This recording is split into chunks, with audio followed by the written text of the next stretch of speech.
বর্তমান সামাজিক যোগাযোগ মাধ্যমের যুগে অধিকাংশ তরুণ তরুণী স্ক্রিনে আসক্ত। স্ক্রিনে ভেসে ওঠে অনেকের চাকচিক্যময় জীবন। ধরুন আমরা দুজন এখানে কথা বলছি, আমরাও একটু মেকআপ নিয়ে বসেছি, আমাদের উপর অনেক লাইট আছে, কিন্তু এটা তো আসল জীবন নয়। তো কোনো একজন তরুণ তরুণী বা হতাশাগ্রস্ত মানুষ মনে করতে পারে যে ওরা চাকচিক্যময় সুন্দর জীবনযাপন করছে, আমি কেন এই জীবনযাপন করছি।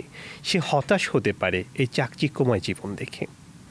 তো এই যে ফেক জীবন যেটা স্ক্রিনে আসছে, আর এই ফেক জীবনধারা দেখে অনেকে হতাশ হচ্ছেন, তাদের উদ্দেশ্যে কি বলবেন?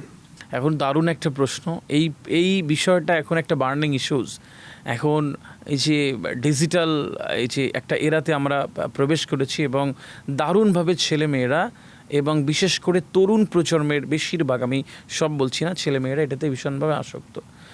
মারজান ভাই, বিষয় হচ্ছে যে চাঁদ আর সূর্য দুটো কিন্তু আলাদা, দুটোই তার জায়গায় সেরা, দুটোই তাদের নিজ সময়ে তাদের ঔজ্জ্বল্যতা ছড়িয়ে যায়।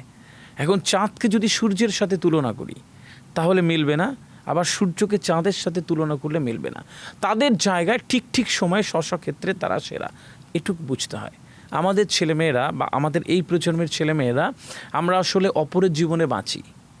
আমরা কেউ ডাক্তার হয়েছে বলে আমি ডাক্তার হতে চাই, হয়তো আমার রক্ত দেখলে ভয় লাগে, হয়তো আমি মরা কাটা ছেঁড়া দেখতে পারি না, অথচ মনে হয়েছিল লাইফস্টাইলটা দারুণ, তাহলে ওই রকম হব। আমরা আসলে বেশিরভাগ মানুষ অন্যের জীবনে বাঁচি। এই অন্যের জীবনে বাঁচতে গিয়ে আমাদের নিজের জীবনকে বাঁচা হয়ে ওঠে না। সুতরাং একটু নিজের জীবনে বাঁচতে হবে। সমস্যা অনেক গভীরে। কীরকম? একটি বলা হয়, গবেষণা জানায় একটা মানুষ সারাদিনে 7 মাইল হাঁটলে যতটা হাঁটা যায় ঠিক ততটা মোবাইল স্ক্রল করে।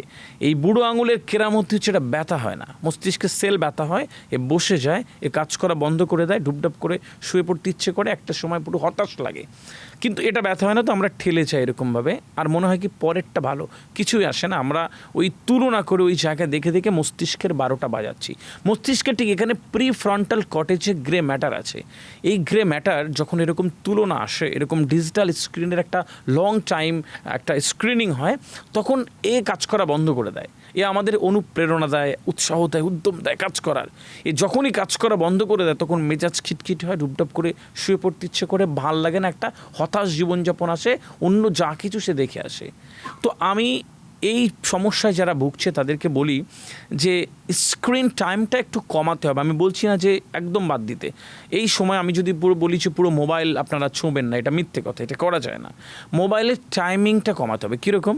4 থেকে 14 বছরের ছেলেমেয়েরা যারা রয়েছে তারা যদি 40 মিনিটের বেশি সারাদিনে মোবাইল দেখে, তাহলে সেই প্রজন্মের ছেলেমেয়েরা অসুস্থ হয়ে বেড়ে উঠবার বিরাট সম্ভাবনা রয়েছে। কেন না? এটা সামাজিক সমস্যা মোকাবিলার ক্ষমতা কমিয়ে দেয়, ভিজুয়ালাইজেশন পাওয়ার কমিয়ে দেয়, কল্পনার শক্তি কমিয়ে দেয়, তারা নতুন কিছু ভাবতে পারে না। সুতরাং এটা তাদেরকে ক্ষতি করছে। একটু বড়দের ক্ষেত্রে যদি 1 ঘন্টার বেশি হয়ে যায়, যারা স্টাডি করছে বা সেই অর্থে কলেজ স্টুডেন্টস বা এইরকম, তাদের ক্ষেত্রে এটা যদি একটু বেশি টাইম হয়ে যায়, সেক্ষেত্রে এই গ্রে ম্যাটার কাজ করা বন্ধ করে দেয়, প্রিফ্রন্টাল কর্টেক্সের গ্রে ম্যাটার কাজ করা বন্ধ করে। সুতরাং এই স্ক্রিন টাইম কমাতে হবে। এর সাথে হচ্ছে মদ, গাঁজা, চরস, চুল্লু, কোকেন, হিরোইন খেলে মস্তিষ্কের যে পরিমাণ ক্ষতি হয়, তার থেকে 1 ঘন্টার অশ্লীল ভিডিও দেখলে মস্তিষ্ক আগামী অনেক দিন কাজ করা বন্ধ করে দেয়।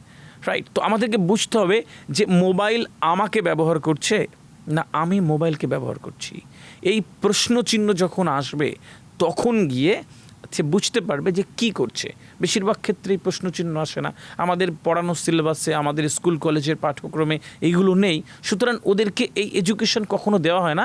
এটাকে ডিজিটাল লিটারেসি বলে, প্রযুক্তি সাক্ষরতা। এর এখন অনেক বড় বড় ক্লাস তৈরি হয়েছে, এগুলো জানা দরকার। ঘটনাচক্রে আমাদের এই উপমহাদেশে এইগুলো এত কালচার করা হয় না। আমরা ছেলে মেয়েদের বলবি পড়, সকালে পড়, দুপুরে পড়, বিকেলে পড়, একটু ফাঁকা রয়েছে খেলতে যাস না, ড্রয়িং ক্লাস কর, সন্ধেবেলা পড়, একটু ঘুমা, তারপরে উঠে পড় করে করে ওদের ব্রেনকে আমরা প্রথমেই নষ্ট করে ফেলি। ওরা আশ্রয় খোঁজে মোবাইল স্ক্রিনে। তাহলে প্যারেন্টিংয়ের একটা যে জায়গা রয়েছে সে থেকে একটু বেরিয়ে আসা এবং স্ক্রিন টাইম একটু কমানো দিয়ে আস্তে আস্তে তারা কী করে, একটু ঘরমুখী হয়। কীরকম? কি অনেকেই দেখবে যে এই স্ক্রিন টাইম বা এই তুলনা করতে করতে নিজের জীবন এভাবেও শেষ করছে যে বাবা বলে যে একজন মানুষ বাড়িতে রয়েছে, ও জানে না কখন আসে আর কখন যায়। বাবার মুখের দিকে কবে তাকানো হয়েছিল ভুলে যায়।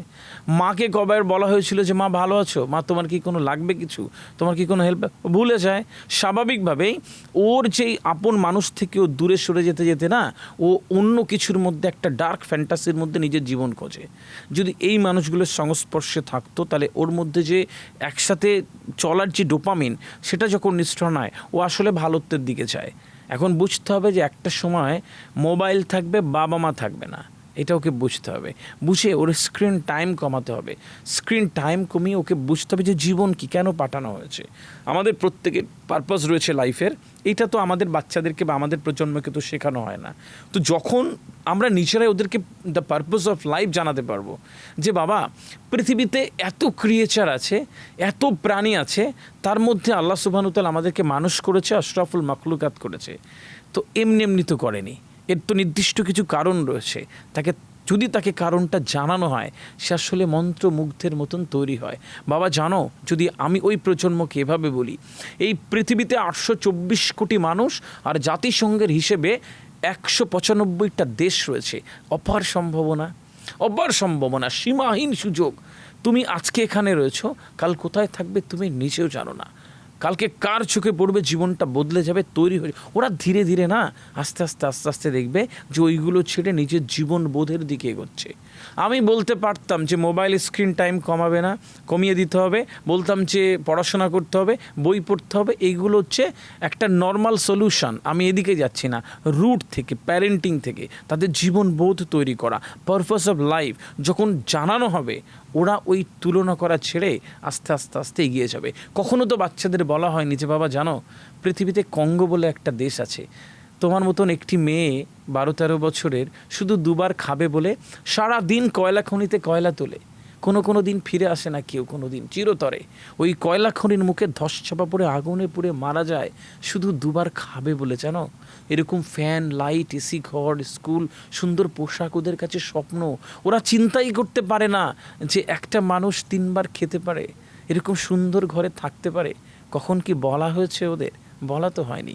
ওরা তো মোবাইল স্ক্রিনে জীবন খুঁজবে, ওরা তো তুলনা করবে, ওরা তো বাবা মার দিকে তাকাবে না। সুতরাং এভাবে যদি ওদেরকে একটু ট্রিট করা যায়, ওরা ওখান থেকে বেরিয়ে একটা সুন্দর জীবনযাপন করতে পারে বলে বিশ্বাস করতে আমার ভালো লাগে।